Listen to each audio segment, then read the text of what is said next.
Hello guys, तो कैसे हो आप सभी लोग। आई होप बहुत शानदार होंगे। और आज हम लेके आए हैं चैप्टर नंबर 12 इलेक्ट्रिसिटी का एक अगला वीडियो, जिसमें हम लोग डिस्कस करेंगे कि रेजिस्टेंस किस किस फैक्टर पर डिपेंड करता है। लास्ट वीडियो में हम लोगों ने देखा था कि रेजिस्टेंस क्या होता है, कैसे ओम्स लॉ, कैसे रेजिस्टेंस का फॉर्मूला निकाला जाता है, ये सारी चीज़ें हम लोगों ने देखी थी।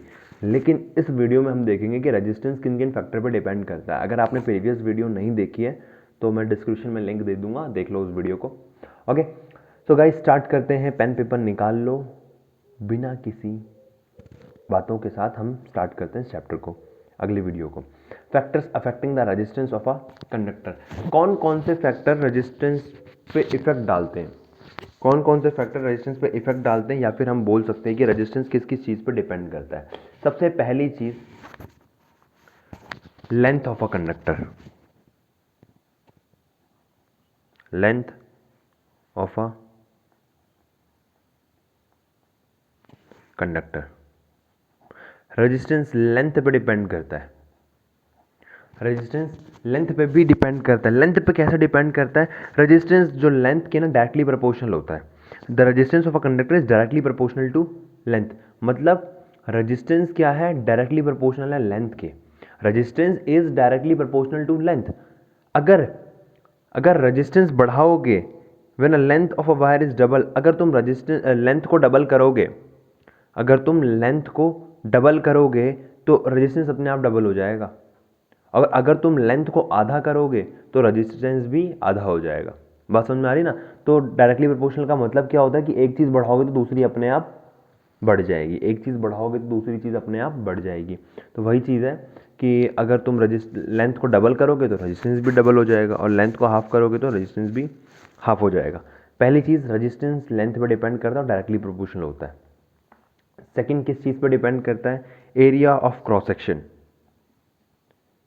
Area of cross section of the conductor. Area of the cross section of the conductor.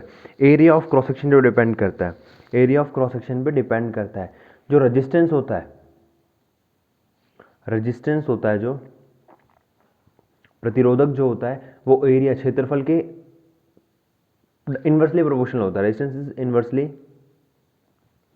Proportional to the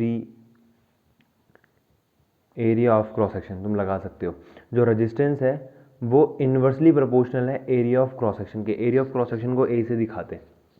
okay, इसका मतलब क्या है? अगर तुम रेजिस्टेंस बढ़ाओगे तो ये घटेगा, और इसको घटाओगे तो ये बढ़ेगा। बात समझ में आ रही है ना? अगर एरिया डबल करोगे तो ये आधा हो जाएगा, और एरिया को आधा करोगे तो ये डबल हो जाएगा। बात समझ में आ रही है? डायरेक्टली प्रोपोर्शनल का मतलब क्या था कि एक को बढ़ाओगे दूसरा भी बढ़ेगा, और इन्वर्सली प्रोपोर्शनल का मतलब क्या है कि एक को घटाओगे तो दूसरा बढ़ेगा, और दूसरे को घटाओगे तो पहला बढ़ेगा। तो सिंपल, जो रेजिस्टेंस होता है वो दो चीज़ों पे डिपेंड कर रहा है। पहली चीज़ लेंथ पे, कंडक्टर की लेंथ पे। दूसरी चीज़ कंडक्टर के एरिया ऑफ क्रॉस सेक्शन पे, कंडक्टर के एरिया ऑफ क्रॉस सेक्शन पे भी डिपेंड कर रहा है। एंड एक और सबसे इंपॉर्टेंट चीज़, तो एक और इम्पॉर्टेंट चीज़ जिस चीज़ पर डिपेंड कर रहा है वो है तीसरा, nature, nature of a conductor.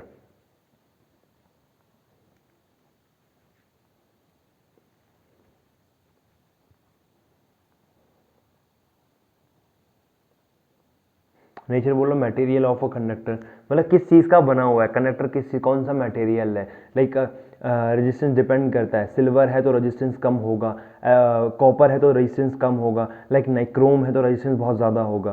तो ऐसी ऐसी चीज़ें हैं, नेचर पे भी डिपेंड करता है कि कौन कौन सा मटेरियल है, इन पे भी डिपेंड करता है कौन सा मटेरियल है। मटेरियल के हिसाब से भी रेजिस्टेंस होता है। ओके, तो नेचर पे डिपेंड करता है। और अगली इंपॉर्टेंट चीज़ एक और, चौथी, जिसे कहते हैं इफेक्ट ऑफ टेम्परेचर। क्या?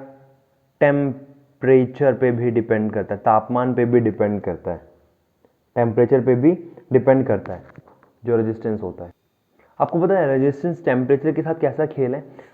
अगर जो प्योर मेटल है उसका अगर तुम टेम्परेचर बढ़ाओगे तो रेजिस्टेंस भी बढ़ जाएगा, टेम्परेचर बढ़ाओगे तो रेजिस्टेंस भी बढ़ जाएगा, टेम्परेचर को घटाओगे तो रेजिस्टेंस भी घट जाएगा। इस तरीके से डिपेंड करता है ये। ओके, अब गाइज हम एक बहुत ही इंपॉर्टेंट फॉर्मूला ड्राइव करने वाले हैं।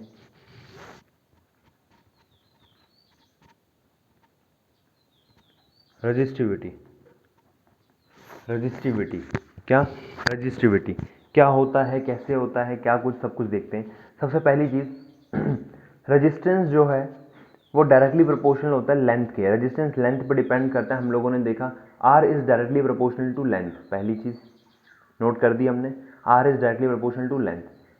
Second, R is inversely proportional to area, जो रेजिस्टेंस है वो इनवर्सली प्रोपोर्शनल है एरिया के। आर डायरेक्टली प्रोपोर्शनल लेंथ के, आर इनवर्सली प्रोपोर्शनल है एरिया के। ओके, फ्रॉम इक्वेशन 1 एंड 2, अगर इन दोनों इक्वेशन को कंबाइन कर दिया जाए, अगर दोनों इक्वेशंस को कंबाइन कर दिया जाए तो आर डायरेक्टली प्रोपोर्शनल है एल के और इनवर्सली प्रोपोर्शनल है ए के। लिख सकते हैं ऐसा हम? बिल्कुल लिख सकते हैं भाई, बिल्कुल लिख सकते हैं ऐसा।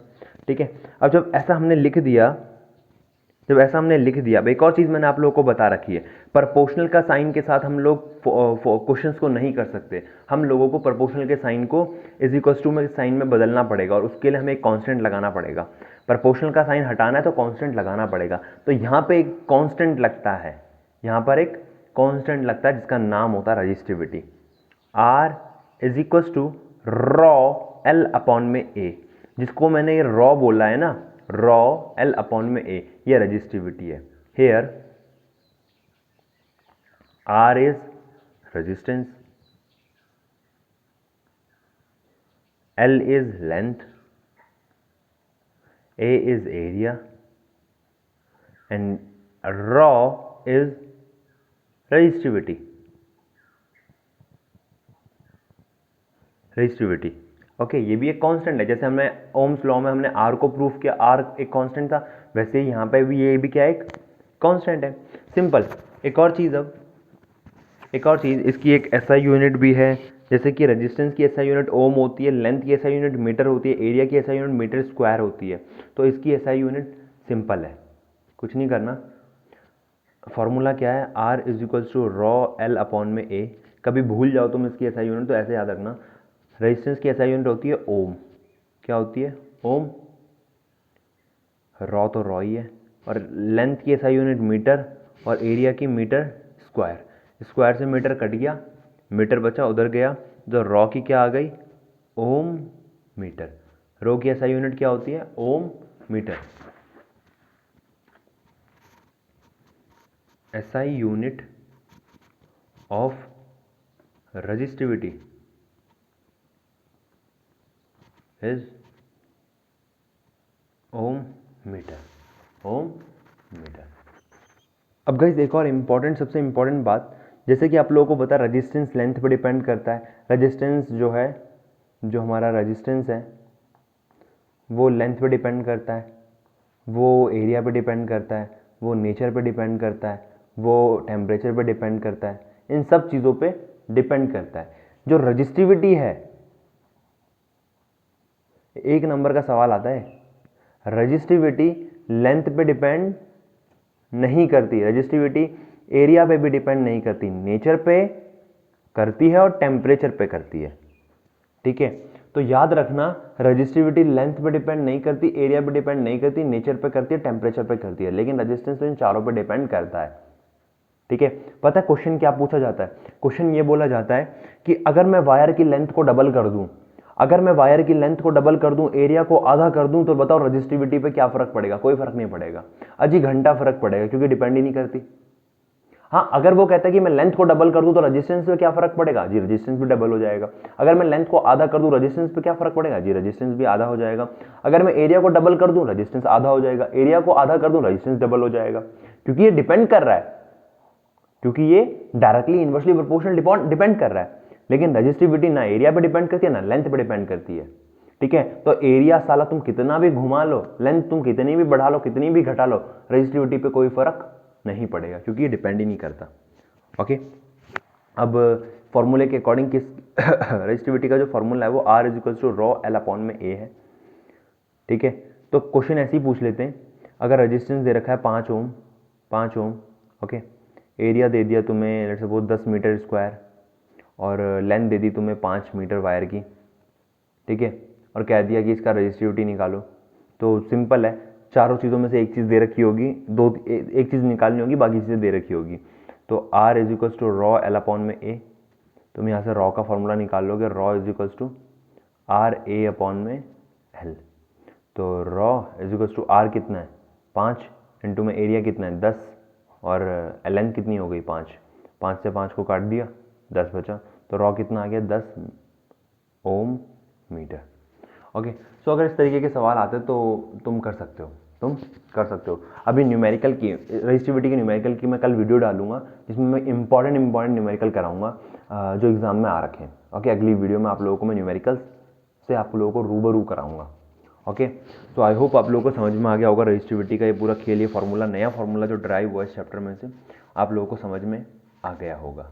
ओके, अभी तक जो फार्मूले हम लोगों ने पढ़ रखे हैं उन फॉर्मूलों की अगर मैं लिस्ट बनाऊं तो पहला फॉर्मूला होता है किसका, करंट का, I इज इक्वल्स टू में Q अपॉन में T, करंट का फॉर्मूला है। दूसरा है पोटेंशियल डिफरेंस का, V is equal to W upon में Q। तीसरा है Ohm's law, V equals to IR। चौथा है R is equals to rho L upon में A, रॉ L अपॉन में A। ये 4 फॉर्मूले।